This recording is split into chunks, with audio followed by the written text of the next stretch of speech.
Penis.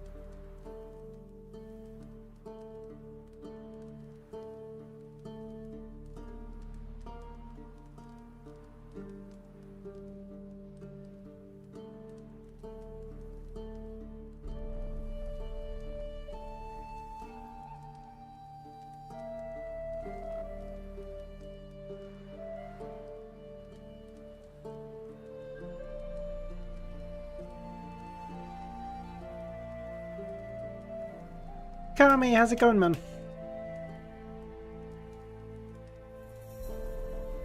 Harsh, how's it going?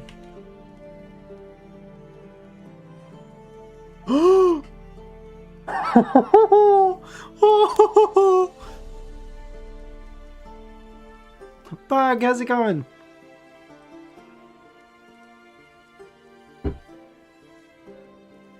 I know it's been a little while since I've seen you, Bug. I think you came in like right at the tail end of a stream a couple days ago, but...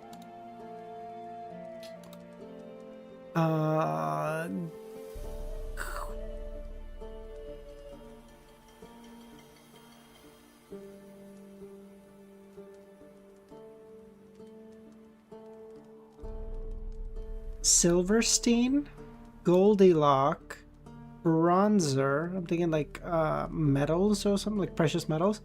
Bronze, gold, silver, copper, grim.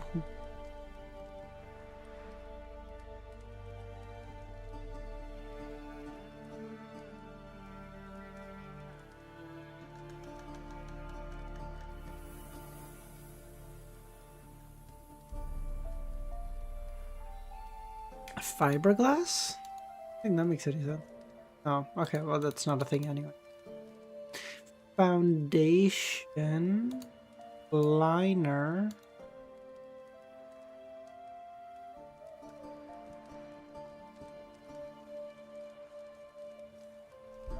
gory, scary, smug, grim? No, gory, grim, scary. Like misspellings of like... God, don't talk about fiberglass. Okay. Scary, grim, gory. I'm thinking like descriptions for like movies or something. Scary, grim, gory. Grizzly? Luvion, how's it going? I'm traumatized. What the fuck happened to you? What did fiberglass do to you? Dead. Goldilocks? Oh, red.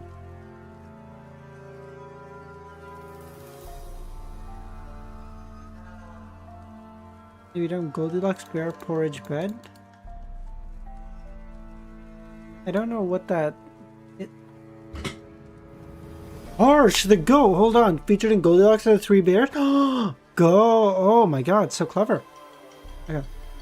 I've never... okay. Fiberglass, smug, Silverstein liner. Stumbler, stain, bronzer, smug.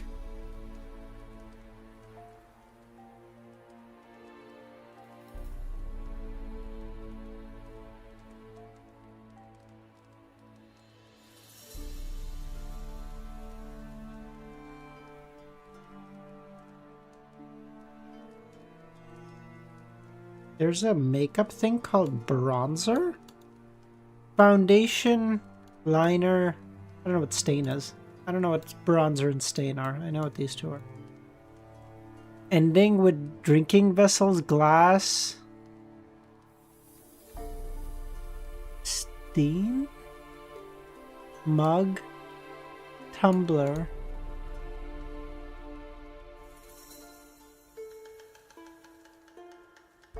Aaron, how's it going? Hollow, how's it going?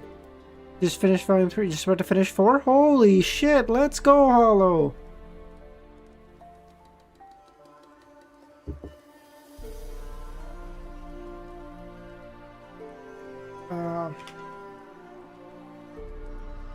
We're gonna put on something else. I don't like this.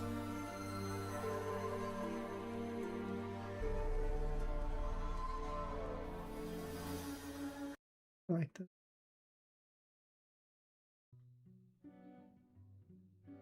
Listen, I don't like French, but god damn, the song is so fucking good from Expedition 33. Holy shit. Do I know what any of the words mean? Basically, no.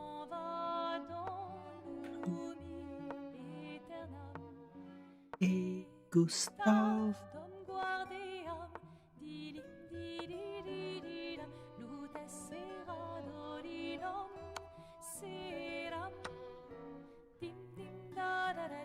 How many chapters are you reading today? We will see.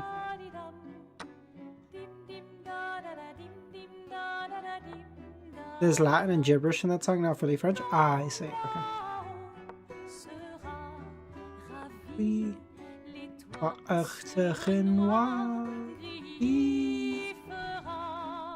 That part I understand, but that's like the only sentence that I do, so I take great pride in it. We are all not forgiving French. Yes, I agree. Can't forgive the French, you know, fuck them.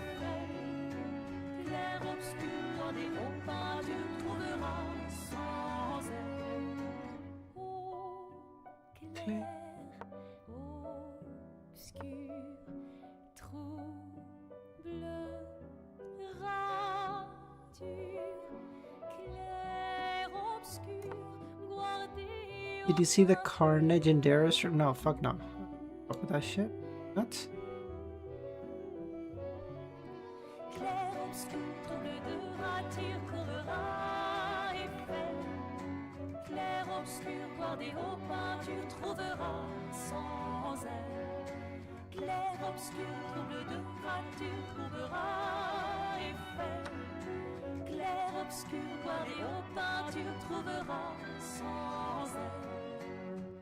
Obviously, this one doesn't mean anything because it's protected.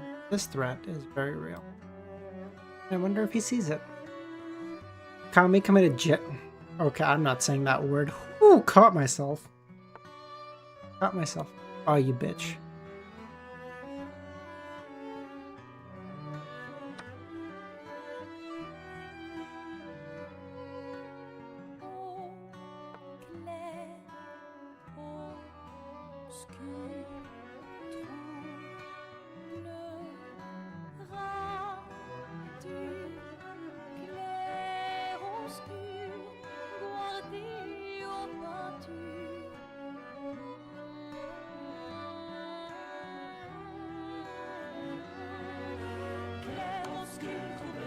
Here.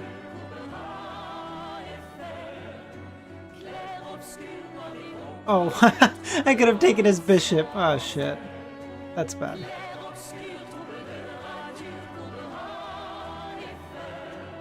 But now I can do this. This can't take because it's pinned. Let's go.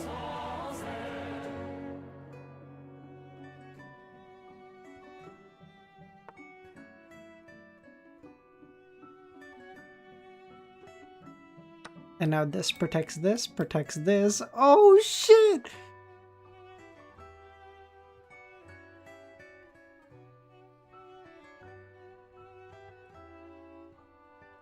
If I go here, he take with this. That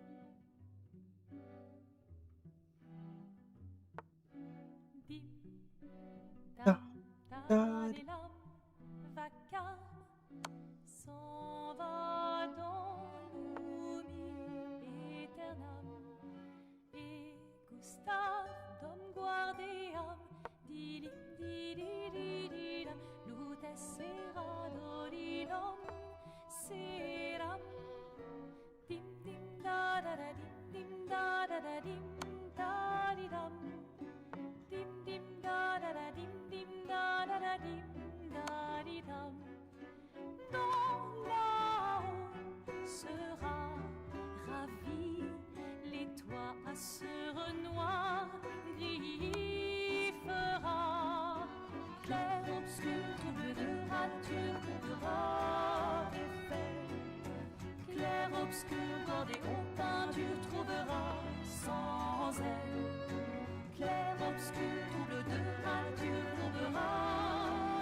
Why?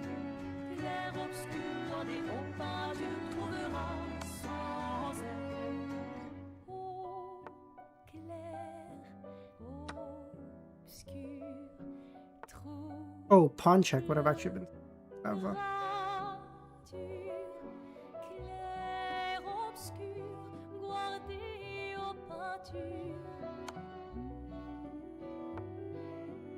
At this point, I just basically have to make sure that I don't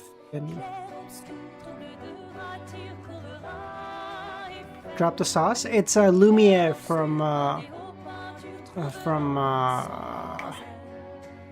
Expedition 33. Oh, it's such a good song, dude. It's such a good song. Like, I rarely ever add like songs from like games to my like playlist, but the song is so fucking good. Holy shit. That was a good fucking game. I demolished him. What's that? 1400! Let's go! Hey, that was actually a fucking decent game for once. Let's fucking go, baby. Lumiere. There's a silly little accent on the E's, but it'll pull it up all the same.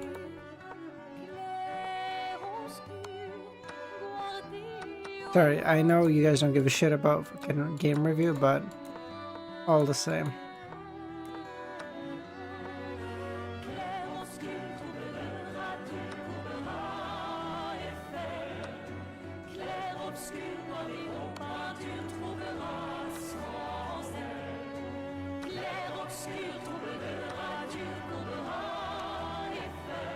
Oh, he's literally just getting ripped apart.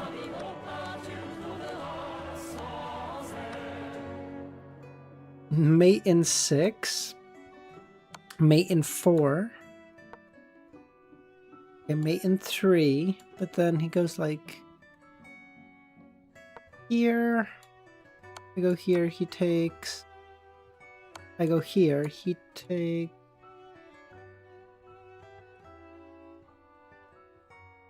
Pushing this is the way? Oh no, this is not the way. Okay. Oh, this is not how to mate. Okay, so I don't take it. I go here. He goes here. What the fuck? Oh, where's the mate? That's not fucking, where's the mate? Did you do the update with the super bosses? I haven't played Expedition 33, bro. I can't do turn-based games. I'm a fucking bitch in that way, okay? I can't. The amount of turn-based games I've played, I can count on one hand with fingers to spare.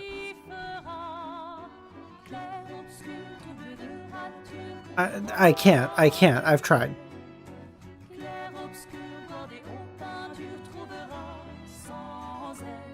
The like turn-based games that I've played are like limited to like Persona 5. I feel like there's one or two more that I've played, but like I can't even remember them. Like I can't do turn-based, dude. It's the Sekiro. I don't even know what that means, bro. Like I remember seeing that fucking snippet of a guy who did an 8-hour match with a fucking boss and just parrying him for fucking 8 hours straight. Oh, this song is so good. Hold on, I'm just gonna put my phone on charge and I'll start reading, okay? Turn.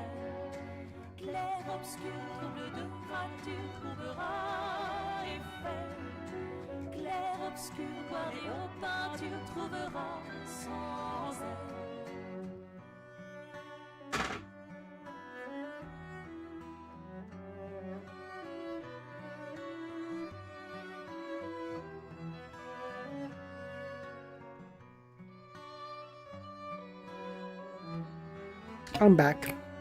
We read now.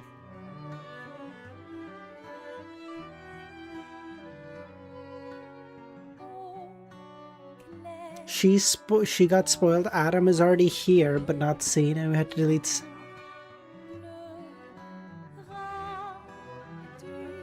She didn't see Chernobyl, right? That's crazy, bro. Chernobyl is wild. I'm just realizing the hat is making my face a lot darker because the light atop is getting black solid.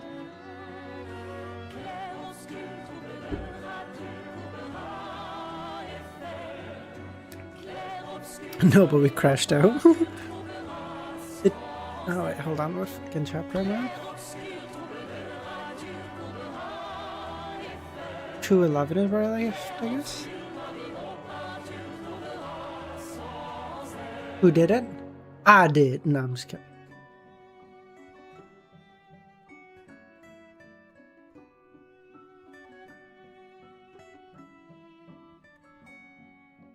Oh, even that's not great.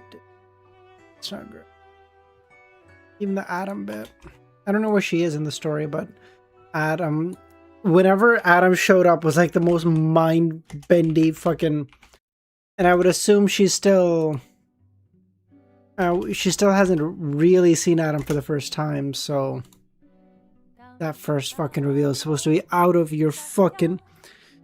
Is she finished volume 4? Because that's the first time we see Foggy Town. So she hasn't seen it yet. So she hasn't, no, because Foggy Town, no, she's still reading, okay, yeah, because he gets the characteristic in Foggy Town, and then at the end of 4, he makes the potion and takes it with Adam. The one spectator being equivalent to tens of thousands, because he is the spectators. Fucking, oh, chills, literal chills, even now. Oh.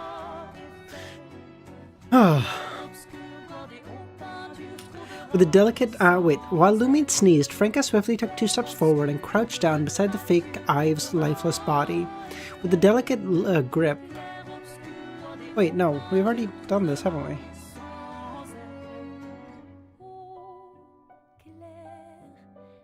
I think we've already done this chapter.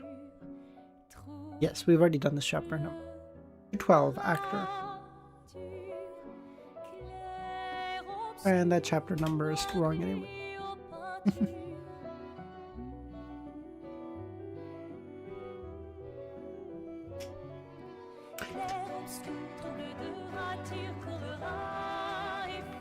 Franca carefully calculated the time and inquired with meticulous detail. What perils lie at the altar? How much progress has Susanna Matisse made in her recovery today? Upon hearing Franca's question, Lumion made a rough conjecture about her thoughts. If it was possible, they would seize the opportunity to destroy the altar and eliminate Susanna Matisse, who was now weakened, once and for all. Before departing from Sol de Palbry to track down the impostor, Lumion had contemplated a similar issue. Since Rentis has taken Charlie underground, he believed that their destination was Susanna Matisse's hiding place. Consequently, when he retrieved the carbide lamp, he also retrieved a few bundles of detonators from the safe, hoping to utilize the unique environment to blast those intruders to demise. Rentis's hazy, pale face took on a hint of sanctity. The altar is the altar. Only the light of my lord exists. There is no danger. Lumion muttered to himself, standing by the wall of spirituality, by stating it only heightens the danger. Rentis continued, I do not know the condition of Susanna exactly. All I know is that 2 weeks ago we could not see her, but she would occasionally make sounds. Last week she could communicate normally, and we could perceive her when we activated her spirit vision. Today she remains the same as before, but she appears extremely feeble. Based on Rentis' accounts, Lumion made a preliminary estimation. Susanna, who was originally a fallen tree spirit equivalent to a sequence 5, is now nearing sequence 6. If Susanna had not been hiding at the Mother Tree of Desire's altar, Lumion would have considered it worth the risk. Franca pondered for a moment and said, Do you typically offer prayers at the altar and receive boons? Yes, Rentis said. Susanna is our priestess. She enables us to experience the Lord's love for the world and unveils everyone's true desires, allowing us to truly understand each other.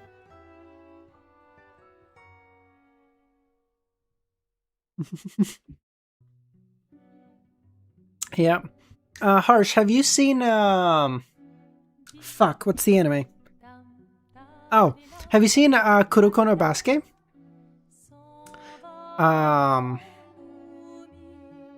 Kami is Kuroko. He just like if he's talking, he's just fucking he's like he has like psychological invisibility, you know? Oh, you haven't. Okay. The whole premise of Kuroko no Basket, it's a basketball anime. Basically the main character, one of the deuteragonists, I guess technically, is like his whole thing is that like he has no presence. Like on the court he's basically fucking invisible. So like he's really good at like passing to people because like you can pass to him and just no one fucking knows he's there. And so he just like takes the ball, pass it to whoever he needs to go. Kami's the same way. He'll be like yelling about music for 10 minutes and he's just like la-di-da-di-da. No one said anything. If Susanna had not been hiding at the Mother Tree of Desire's altar, Lumion would have considered it worth the risk. Upon hearing this, Franca decided to forego further inquiries and seek the truth. Is the altar usually protected? Susanna is always there, Rentis said. Was the altar under anyone's protection during the 2 weeks that Susanna was injured? No, Rentis said. Franca couldn't help but turn her head and glance at Lumion. She realized that he too appeared disappointed and regretful. From Rentis's answer, they both clearly discerned a crucial fact. The altar possessed a concealed and formidable protective mechanism. Otherwise, regardless of its underground concealment and the difficulty in locating it, they would need to consider guarding against bounty hunters or cave adventurers fond of searching for treasure. Simultaneously, they would have to be cautious against smugglers who may temporarily alter their routes or wandering university students. Let me show you a quick clip from Kuroko no Basket just to put into perspective what, like, now that I already mentioned it. It's been a long time since I've seen it. Kuroko no Basket.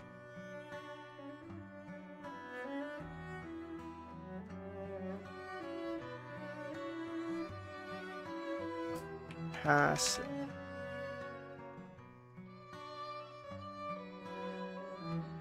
Okay, this start getting wild near the end. I'm trying to think of like them from, because the problem is they start getting more and more crazy, obviously, as the show goes on, as anything does. Hold on.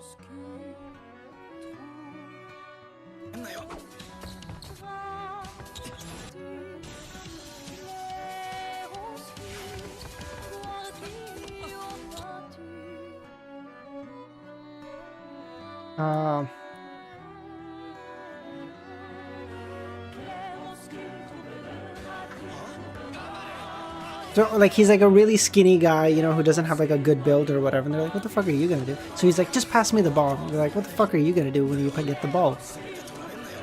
But he throws it to him. And it just shows up to the other guy.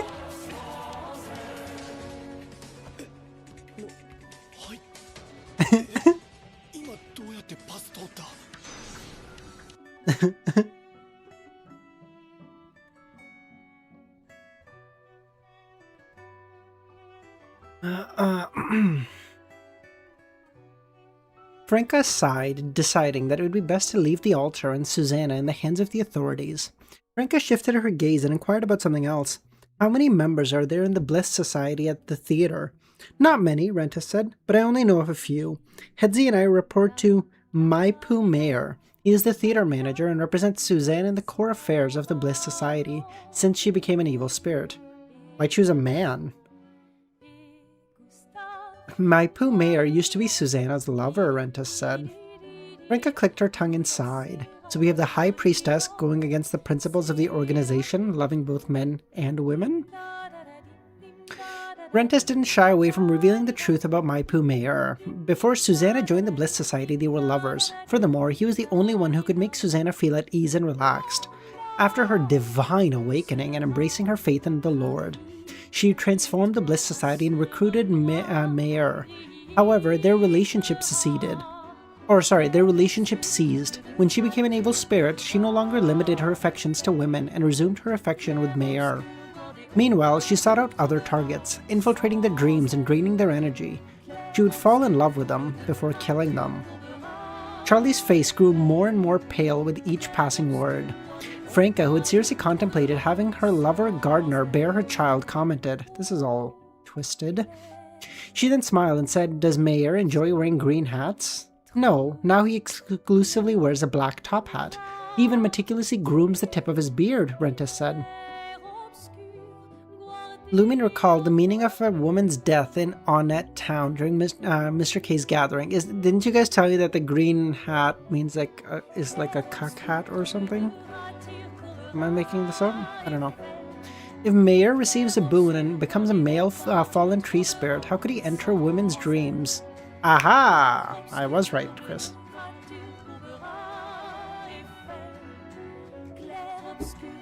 Could he enter women's dreams and induce erotic fantasies to drain their energies, eventually weakening them? The Bliss Society consists of women as core members, emphasizing that they could only love women.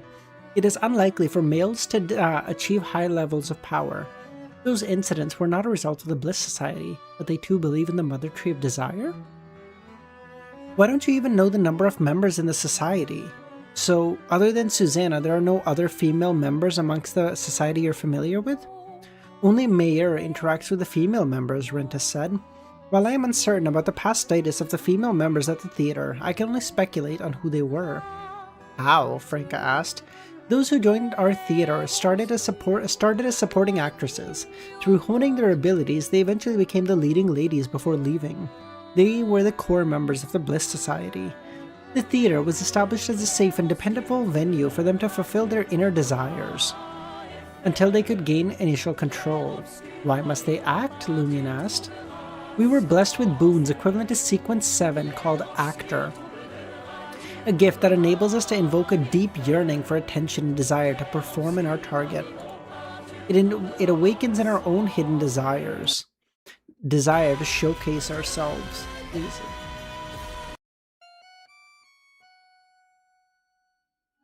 I think I already have Sequence 7 Actor. No? I think.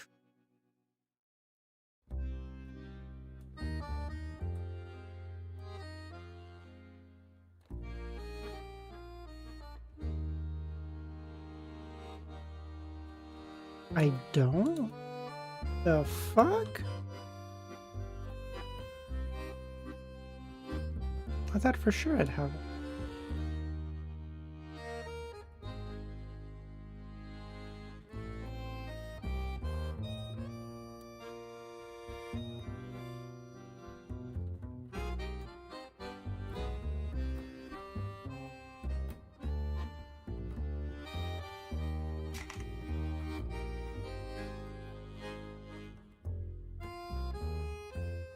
Devil, how's it going, man? Long time no see. Well, in stream anyway.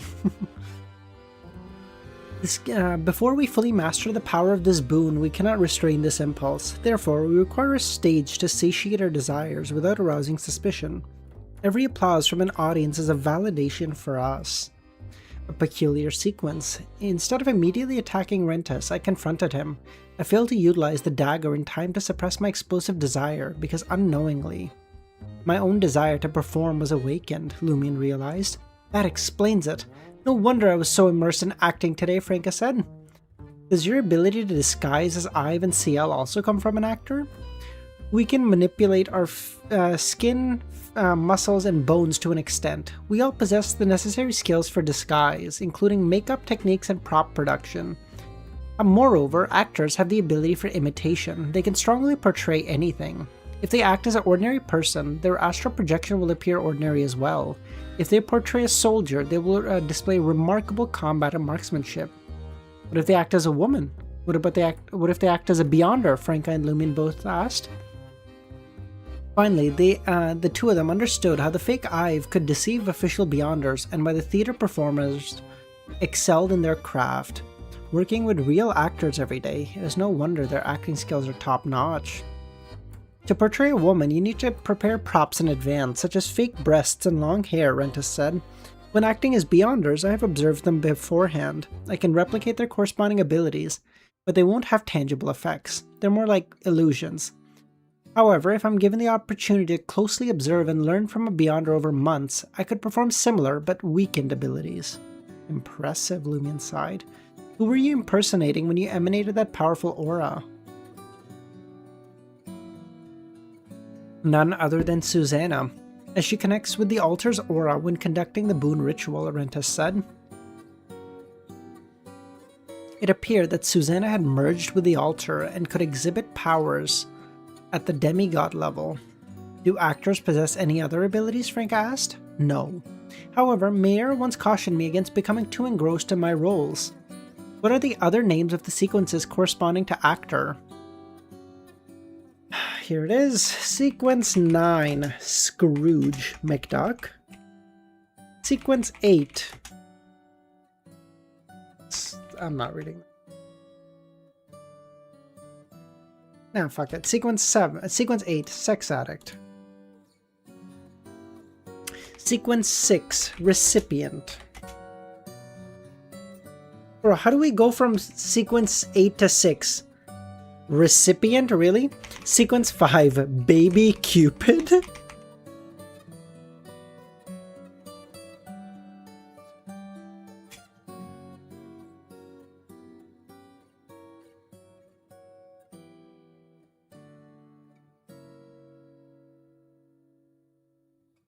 Quite fitting, Lumen thought.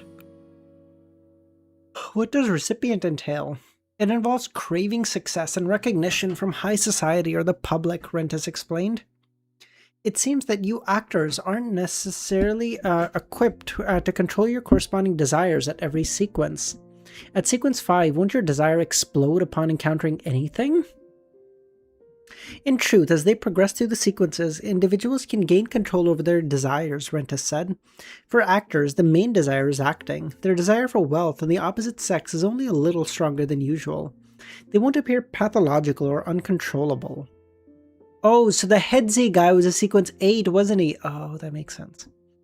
Lumion found himself perplexed. Then why were you so miserly when portraying Muswa Ive?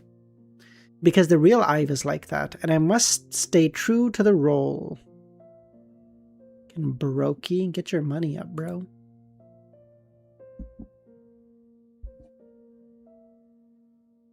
Correct interpretation.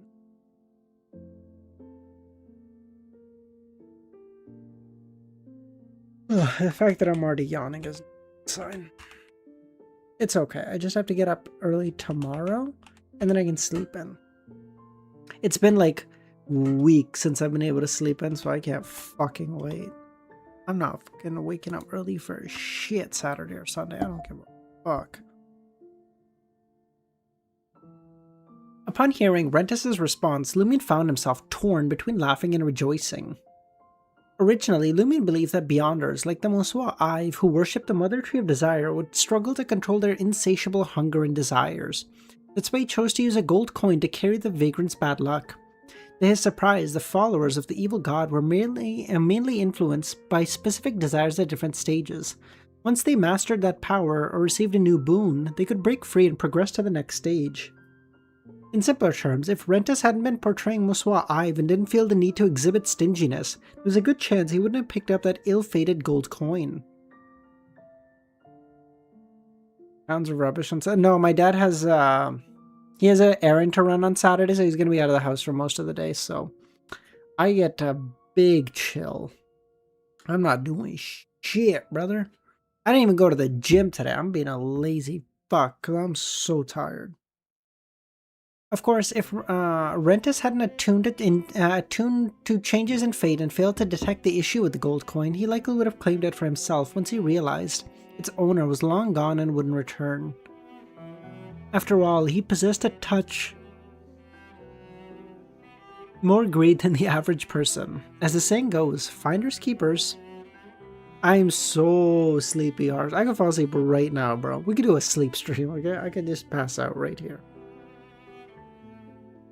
Lumion now grasped the full meaning behind Rentis' words. One mustn't become lost in the role when acting. However, Rentis was in the middle of acting, so scrutinizing the details was not a concern for him. Khaled! Yo! Long time no see, buddy. How's it going? Dude, Kami, my dad already asked, and I was like, no chance. I'm not fucking going nowhere.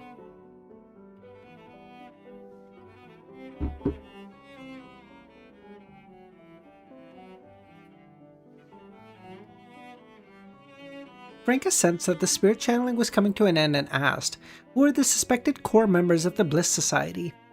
"Even if I were to tell you, you wouldn't find them. They joined the theater after receiving boons and becoming actresses, adopting false names and concealing their true faces. Once their acting skills reached maturity, they gained control over their desires and would reclaim their identities upon leaving the theater.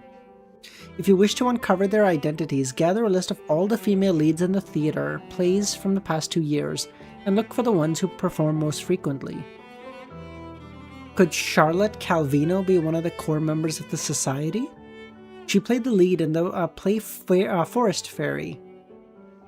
Rentus's face grew more elusive as his voice became more ethereal. "I don't know. She rose to the ranks as an apprentice actress and only recently started taking the lead in the past few months. She's not an outsider, but Mayer might promote her to a member." Franca was about to inquire about Mayer's corresponding stages and abilities when Rentus's spirit could no longer hold on and dissipated.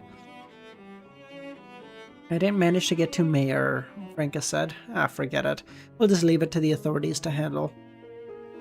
"I've heard from a playwright that Mayer is highly ambitious," Lumion said. "He aims to make the theater the most renowned theater in Trier and receive the prestigious Intes Legion of Honor medal. Desire for success and recognition?" Franca recalled Rentus's description of Sequence 6. "I suppose that's the limit for male members of the Bliss Society."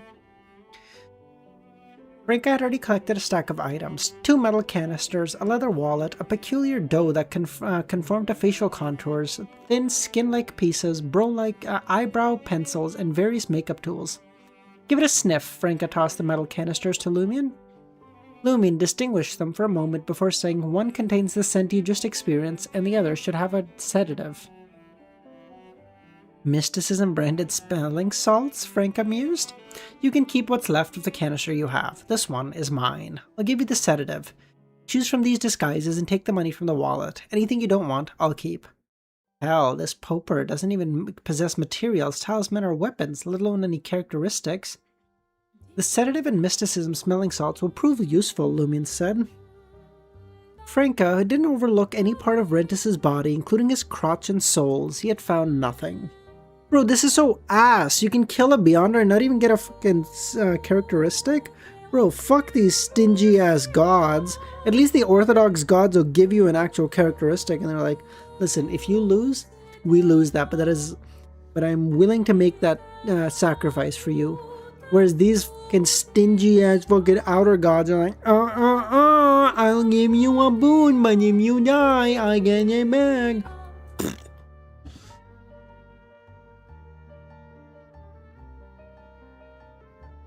Yeah, that's what I just said, Kami.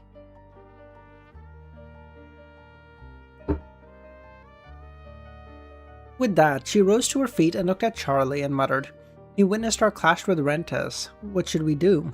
Dude, actually, imagine being a great old one. Like, as in, you have a sequence 987656543210. Sorry, 3 1s and a 0. Well, 3 1s and a uniqueness, I guess. I know, not technically a 0. And then this motherfucker is like, I can't just give you one thing when I'm in character ending. What if you die? Blah.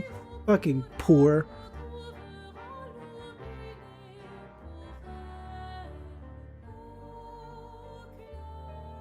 With that, Charlie's legs trembled. "I won't betray you," he said. Forget it, Franca said. "We'll just leave it to the official Beyonders." "I have an alternative solution," Lumion said. "Charlie doesn't need to seek the refuge of ugly St. Robert, nor does he need to worry about Susanna finding him. He thought of his luck transference spell. Before, he refrained from using it as Susanna had yet to bother Charlie. There was no corresponding fate to alter. But now, Susanna was on the path of recovery, and Charlie was her primary target, and his luck had taken a turn. When the moment arrived, Lumion would gift the gold coin carrying the weight of the impending disaster to the real Ive, allowing them to face it on their own. Naturally, this differed from the substitution spell in the Fallen Mercury's Fate Exchange. It only diverted the bloodshed temporarily. In other words, Charlie wouldn't be in Susanna's crosshairs over the coming days.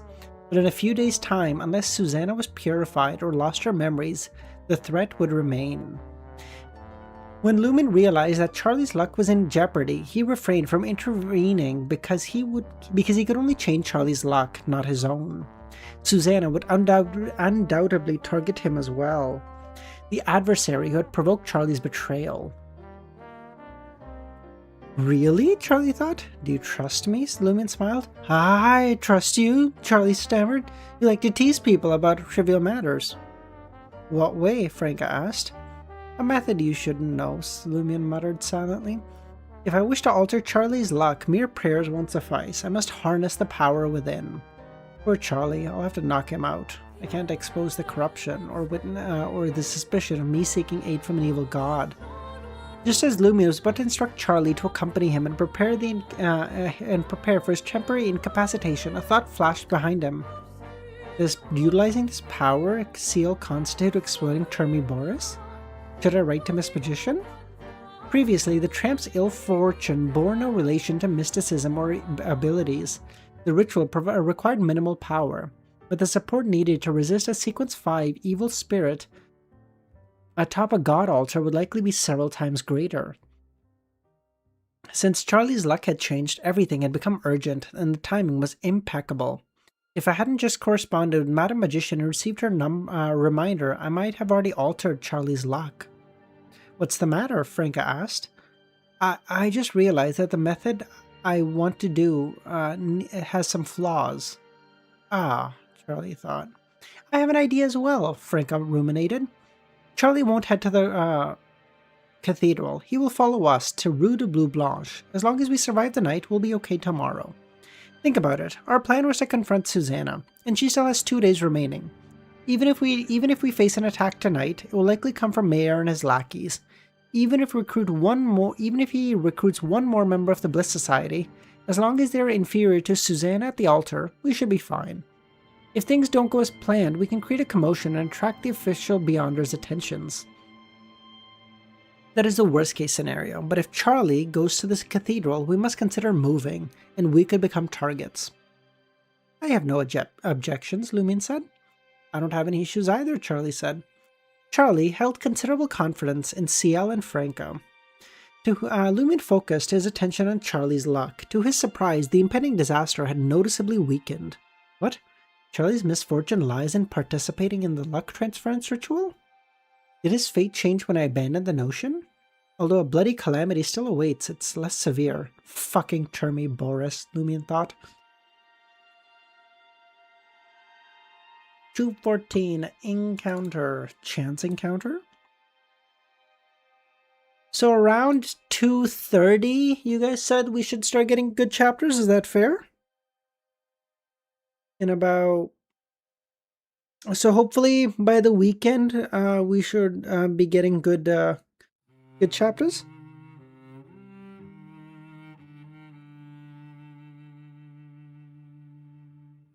God, oh, my hair is so long. I'm like at a fucking last like I don't know if I should cut my hair, but it's so long now. I'm like, I might as well stick it out at this point.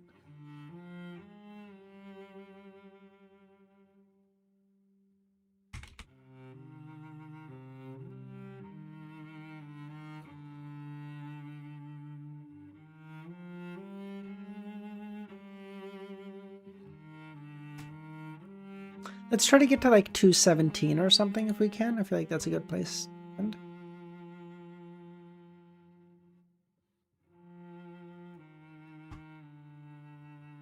After cursing Termi Boris, Lumen caught sight of Franca securing the cloth bag with her war spoils. As a thought struck him, aren't you worried that Scrooges will track us down using the lost possessions? He had previously informed Franca about the theater, mentioning that the sinister cult possessed a peculiar knack for detecting the whereabouts of their belongings.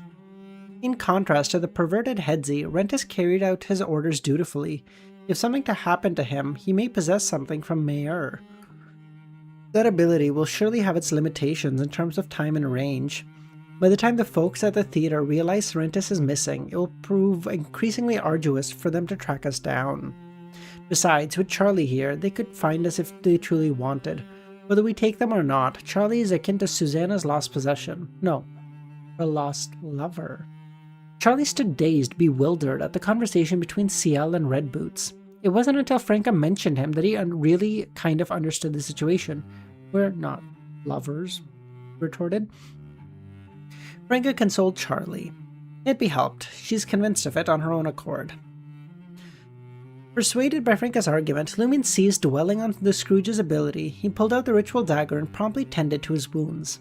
Bending down, he scooped up Rentus's lifeless body and carried it to the debris-blocked hole, shoving it into the passage where the actor had previously dug.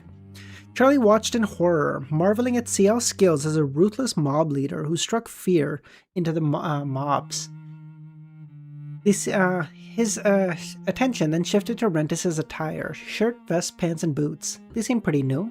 If they're stripped and pawned, I think I could get at least 2 Vraldor, Charlie thought, but refrained from voicing his thoughts. Good job, Franca said, cleaning up the scene and stalling the enemy's detection.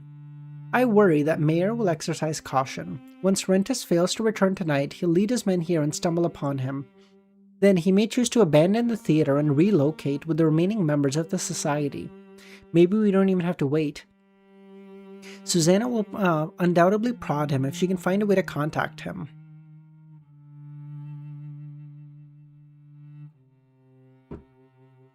Fortunately, Franca said, Susanna won't be able to leave the altar in the coming days, and the altar can't exactly flee. At the very least, the official Beyonders can address Charlie's predicament.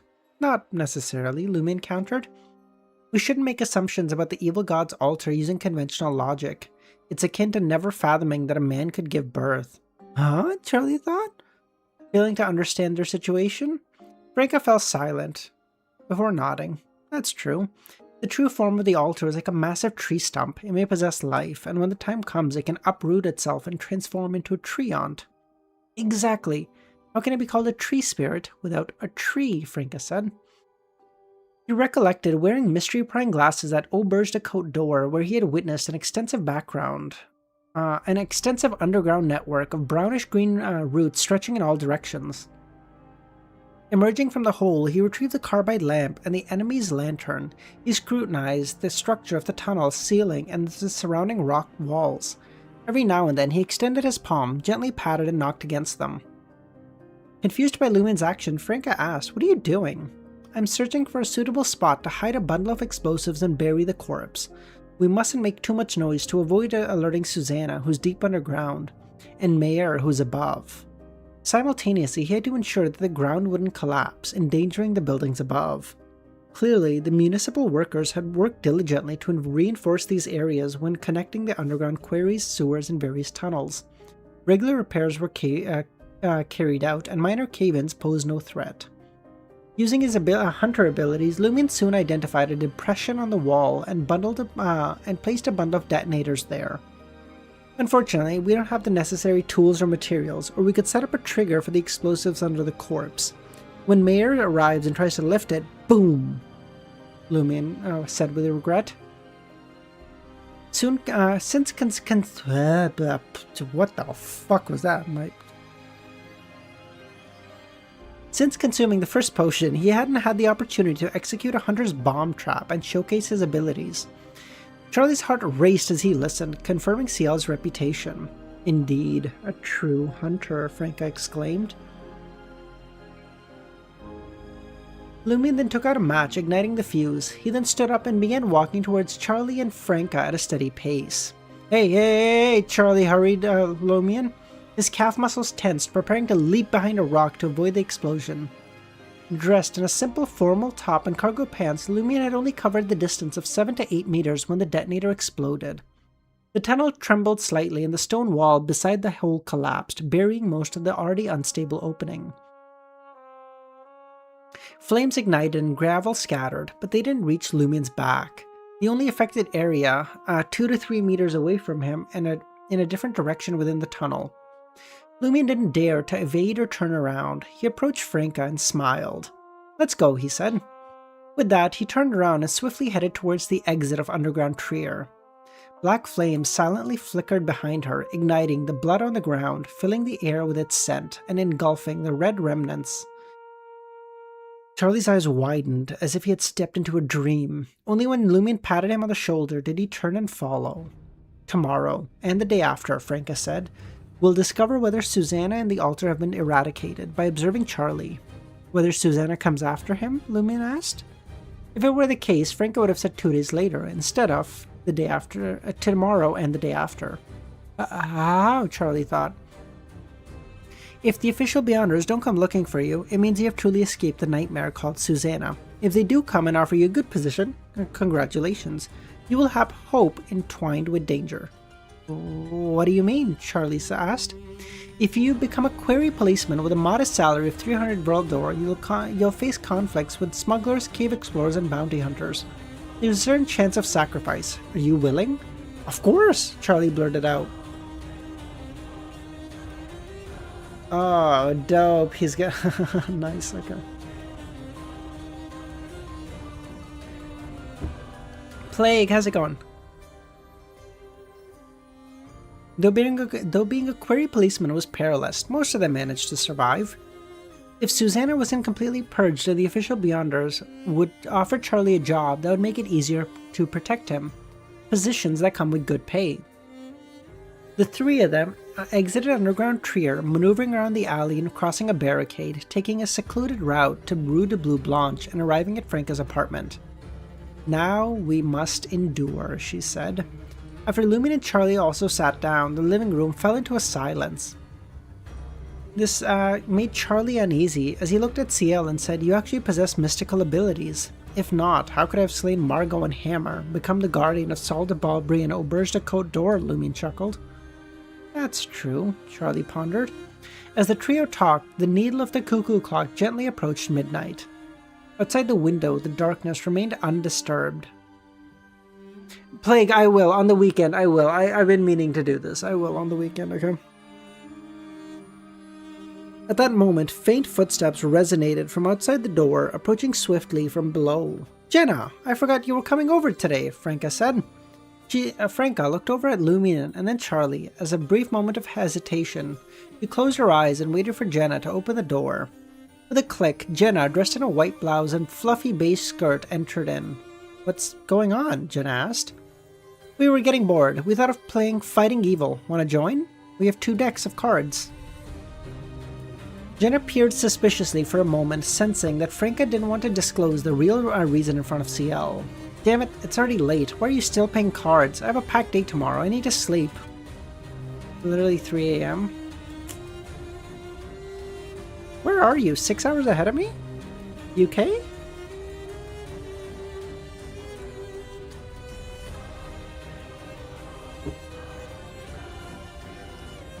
Why didn't you tell her what we're doing? Lumion asked Franca. Jenna, too, had fallen victim to the predicament at the theater. She had nearly been raped by a pervert named Headsy. You're right, why didn't I just say it straightforwardly, Franca thought. There's no need to hide it.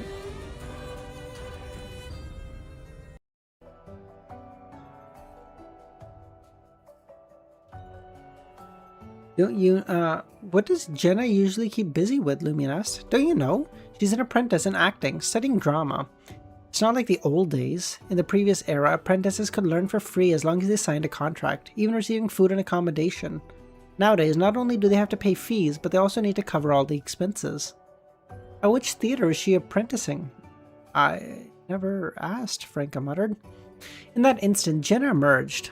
What theater are you apprenticing at? Franca asked. Why do you ask? You've never been curious before, Jenna responded. Why the fuck are you staring at me? Dog shit. What does my theater have to do with you? Jenna said, observing Lumion and Charlie focusing on her. Realizing Franca and Lumion's seriousness, she hesitated and said, Damn it, there's no need for me to hide anything. It's the Theater de la Ancienne Cage Pigeons. The axe? Some kind of hint? Yes, very much so.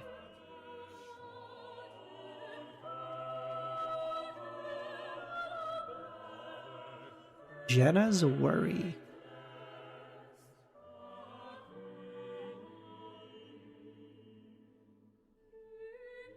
Let's just do another quick chess game. Why not? For the boys. I am the boys. I want to be very clear. I don't.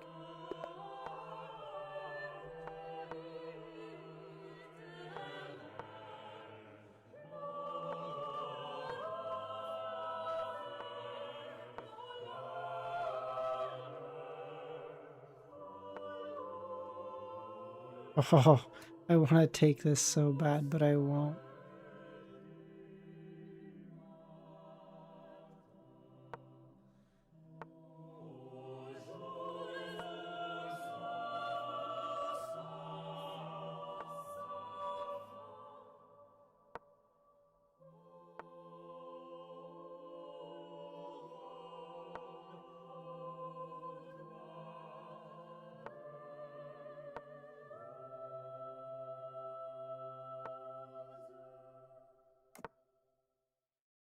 Hold up, was a new Instagram reel slop videos. I gotta go. What? Yeah, sure.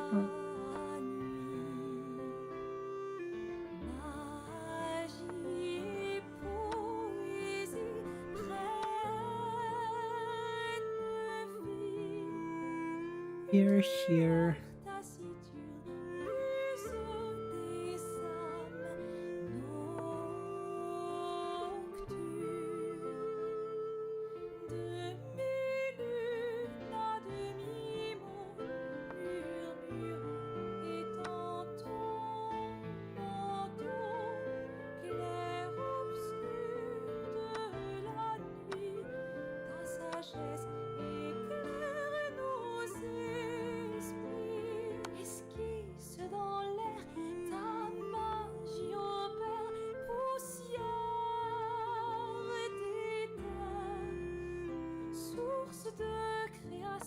I am trying to not go and they do this shit. What? What are you talking about?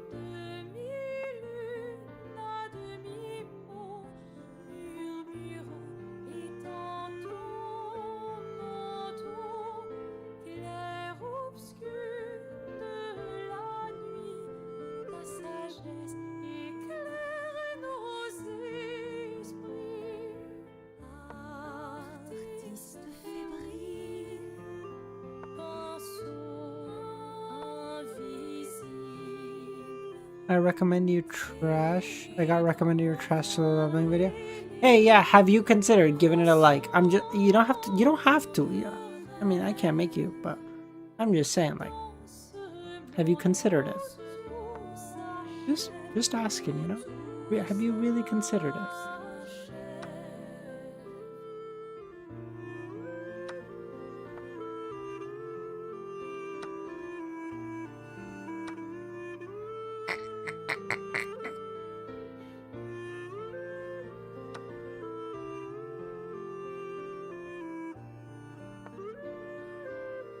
You liked every Lord of the Mysteries one?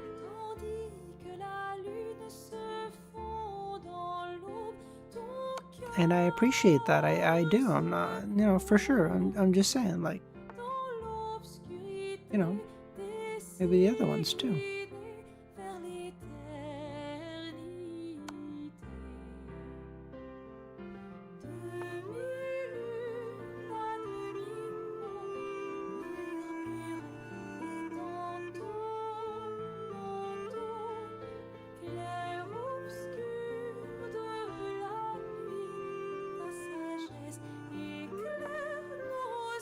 I really need to I just need to put in a pause in my attack plans and just give me an escape square. And then I'm like chilling. Because if I fuck this up because he does like a back rank mate on me, I'm gonna kill myself. I'm just gonna do this right now. And we can just do this. Yoink. Yoink.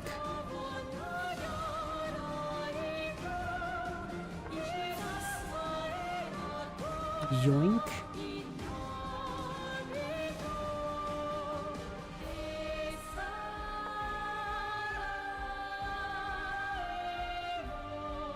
Attack.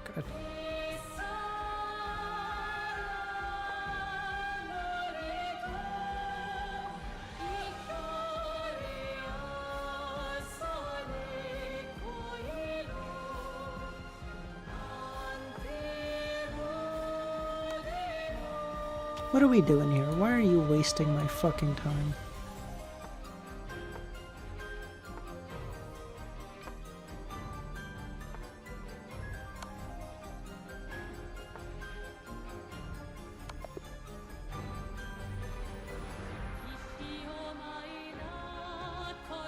Let's go! This 2 decisive victories. That's what we do now, baby.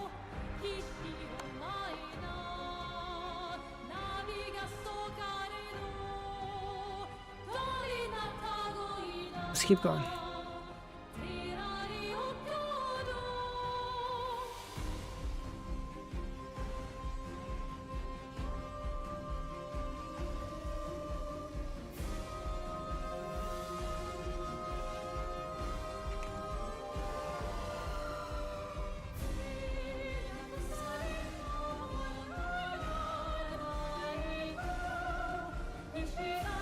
A decisive victory for the Han Empire, for real. As soon as Jenna revealed where she studied, a hush fell over the living room and everyone exchanged looks. Charlie, the waiter, couldn't conceal his startled expression.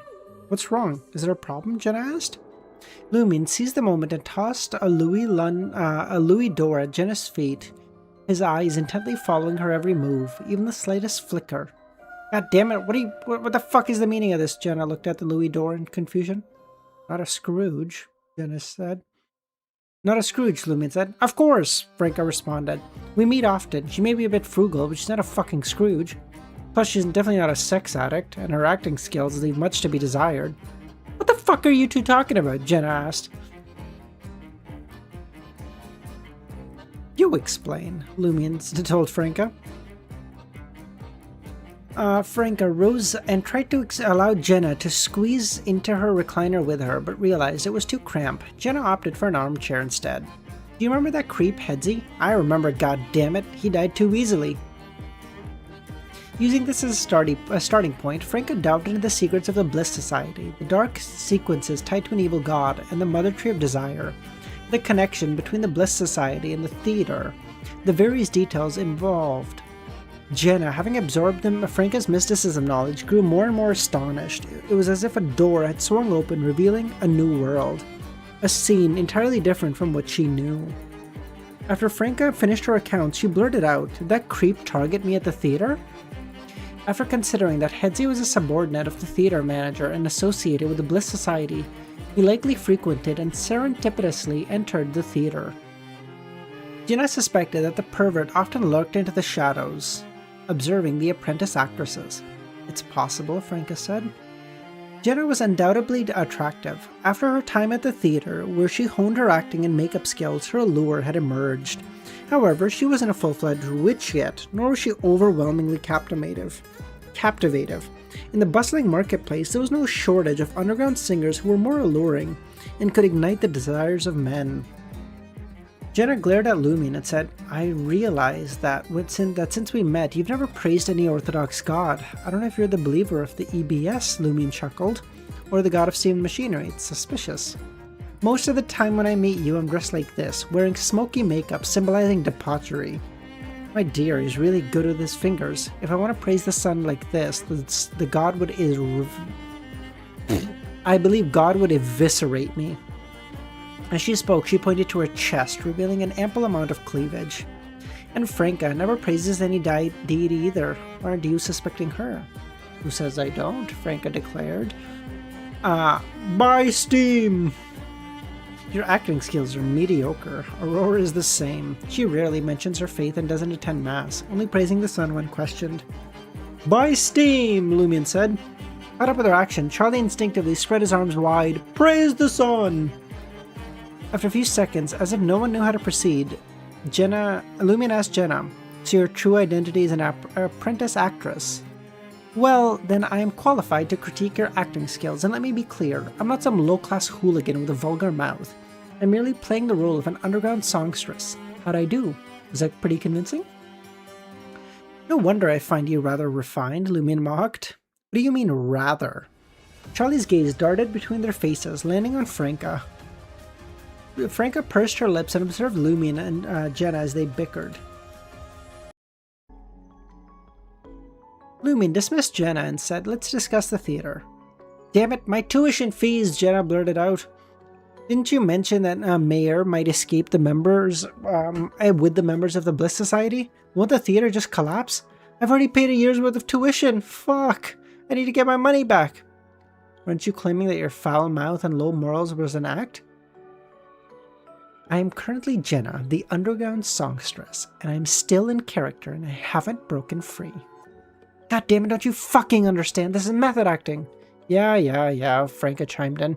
"The theater has a delicate audience and talented actors. Even if the theater managers and a few leads leave, it won't shut down. At most, they'll embezzle some funds. It might be challenging, but I believe plenty of people would be willing to buy it." "Oh, by the way, who owns the theater?" "Mayor himself." Fuck. If Mayor really wants to escape, we could buy the theater at a low price. There are numerous dancers and singers under the Baron's control who don't want to sell themselves. We can give them an opportunity to earn a living. "It will face fierce competition," Franca said. "If we succeed, it could be a viable path. The challenge lies in convincing the Baron. I suppose we can spin him a tale and sell him a promise. Let him know that no matter how much he squeezes a singer who moonlights as a street gal, he can only make a pittance. A theater actress who is renowned, on the other hand, is a separate issue." "Don't worry. Your tuition fees won't be in vain," Lumion said. "The tuition fees are for the theater. They aren't cheap at all," Jenna said. "What's your impression of the people from the theater? Who do you find suspicious?" Franca asked. "Mayor enjoys watching the acting classes. His gaze is a bit lecherous, but he's never harmed anyone. That's something most men do, no? Yes, some apprentices might have a private relationship with him. After all, he is a theater manager. Apprentice possesses remarkable acting abilities. He's the most professional and exceptional amongst all the acting instructors. The characters he portrays and plays seem to come alive." At this point, Jenna's tone revealed a touch of envy, as if she desired to possess the abilities of an actor. However, thoughts of Headsy's perversion and Susanna Matisse filled her with fear. "I haven't really interacted with the Ive you spoke. Perhaps he only appears in certain genres. I don't know Charlotte well either. By the time I joined the theater, she had already taken on lead roles. But she was my role model. Her acting skills are inferior to Rentis's. I don't know if she's an actress. I don't know if she's an actor. God damn, it's hard to say. The other acting instructors are probably not. Their acting abilities pale in comparison to Rentis. They often praise me for my talent. While I may not match Rentis or other leads, I can hold my own against Charlotte and the others." "What's the matter?" Franca asked. Charlie's gaze shifted from Franca and Jenna to CL. "Tomorrow, the official Beyonders will conduct a thorough investigation of the theater. What should I do?" She was a wild Beyonder. "An assassin." "Abandon the theater and find another theater?" Lumion suggested. "But I use my true identity at the theater. What about my mother and brother?"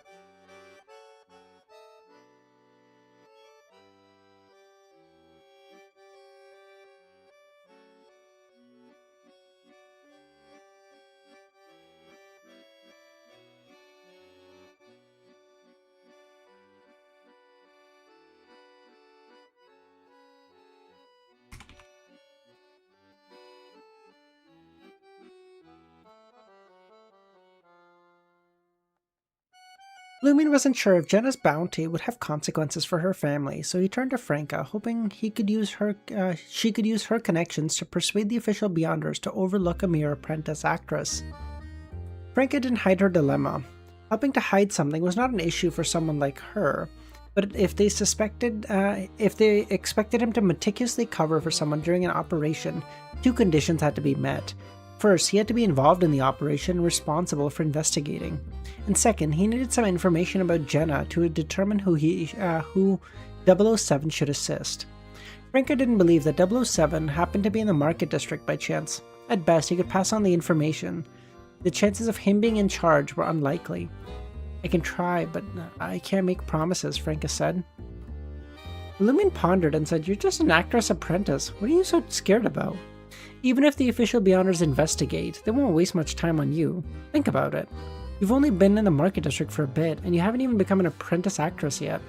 You don't even have a chance at a minor role. How could you be a member of a secret society? True. You spend most of your time singing in bars and dance halls, rather than interacting with cult members. You're the least suspicious. If you tell the investigators the truth, you may not even have to undergo any tests regarding your powers. And even if they do, it'll mainly be to determine if you believe in the Mother Tree of Desire, or if you're a Scrooge. You're not either of those. This is a blind spot for the official Beyonders. You can make advantage of it. Didn't you mention your excellent acting skills? Use them. Yes. When the sun rises, go to the cathedral and pray. Get an accessory that reveals your identity as a believer of EBS and wear it. When you enter the theater, whether or not official Beyonders arrive, praise the sun frequently. Don't do that. Evil God believers rarely engage in such actions. It'll set you apart, and if the official Beyonders notice these details, there's a good chance they'll consider you trustworthy. Don't overdo it. No. Just get the necklace or whatever for the, sun, and you're chilling. That's right, Jenna said. A devout actress who believes in EBS and has been only recently joined the theater won't switch to an evil god so easily. As long as I lead them to search for Beyonder powers in connection with the believers of the evil god, they probably won't suspect that I became a Beyonder due to other encounters. The more Jenna spoke, the more excited she became. She paced back and forth, making gestures as if she was embodying a devoted apprentice actress. Madame, it appears you're not a true follower at all, or you wouldn't need to rehearse so much, Lumion thought. Charlie, who had been listening, was taken aback. Is Jenna also someone with mystical powers? Jenna's performance, even in the presence of imaginary Beyonders, gradually bolstered her confidence. If Jenna and I possessed the power of an actress, we could make the perfect cosplayers, Franca thought. After a while, Jenna regained her composure and looked at Charlie. I've heard that you enjoy giving speeches in bars and twisting other people's secrets into stories. If you dare to reveal my powers, I'll hand you over to a homosexual sex addict. Just imagine all that you'll go through, Jesus. Jenna? Jesus.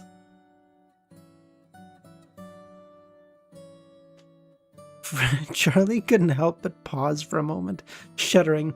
Praise the sun. I swear in God's name I won't divulge your secret. I just mentioned that you and CL became lovers. Charlie suddenly stopped, sensing the strange atmosphere in the living room again. Lumen shrugged at Franca, signaling it was merely a rumor. Will you also spread the rumor that Franca joined CL and me to form a stable love triangle? No, Charlie thought. At the same time, he did find the idea rather intriguing. It just never occurred to him before. Jenna settled back into the armchair and continued to recount her knowledge of the theater. Franca and Lumion listened attentively, occasionally asking questions. In underground Trier, a figure with a lantern in hand moved cautiously along a familiar path. This person of average height, wearing a black trench coat, a matching bow tie, and a half-top hat. His face had a square shape with short, thick eyebrows. The lantern's flickering light cast eerie shadows on his countenance. After walking for a while, the man stopped, his gaze directed towards a section of the tunnel that had suffered a cave-in. His eyes darkened, his focus intensified, before he suddenly dropped to all fours, his nose twitching. The scent of gunpowder and blood. The man rose to his feet and approached the collapsed area. Through the layers of debris, he seemed to discern the glimpse of a corpse. The atmosphere on Rue de Bleu Blanche was much quieter at night compared to Rue Anarchy. Except for the occasional clamor caused by passing carriages, the night seemed to have fallen into stillness. From time to time, a distant gunshot would break the silence, its echo piercing the night. Lumion and his companions engaged in intermittent conversation, their nerves on edge, apprehensive that the shadows may suddenly emerge. Time dragged on slowly, as Charlie felt like awaiting a verdict. He was restless and anxious. Finally, the distant skyline began to be tinged with golden hues. and before long, the entire night was bathed in the crimson light. Should be safe now, Franca said. Lumion glanced at Charlie and noticed that his luck was no longer drenched blood red and had returned to normal state. This immediate crisis had been averted, but if Susanna managed to escape, will Charlie obtain a position with the authorities?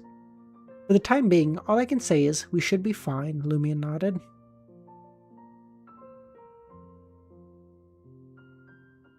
Through this encounter, he confirmed one thing. Even without luck transference, a human could change their luck. He felt that the future was shaped by multiple factors. If Lumion had followed Oster Trulin and provided protection instead of forewarning him of the impending danger, perhaps he wouldn't have suffered injuries. That didn't guarantee a return for the better.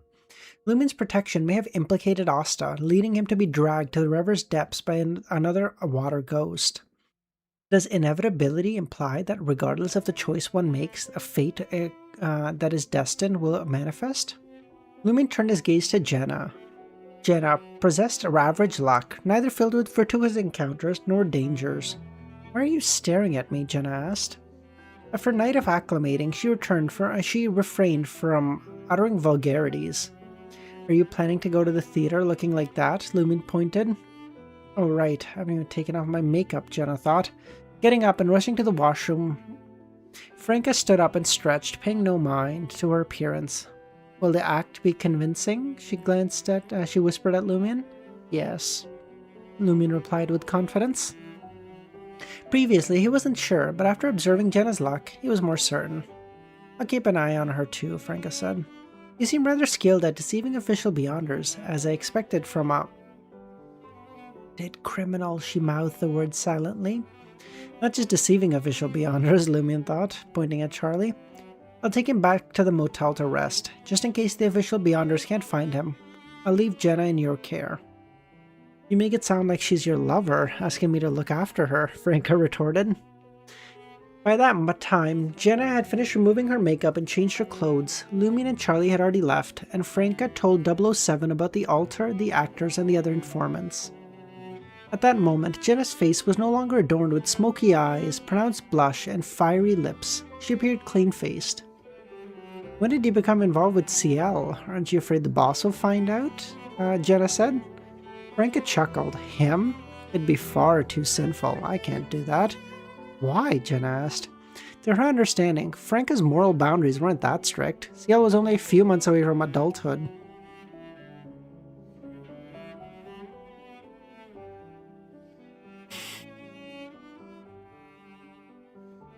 Franca pondered and said, after getting to know him, I discovered that he's the younger brother of a friend of mine. Or of a relative. So you're related by blood, Jenna nodded. However, her attention shifted back. I'm going to the cathedral to offer my prayers. I'll follow you to make sure nothing happens, Franca said. When will I become a witch? Jenna averted her gaze enviously, opened the door and stepped outside. Franca on the island? Actually, bro, for sure. Alright, everyone. We will leave it there.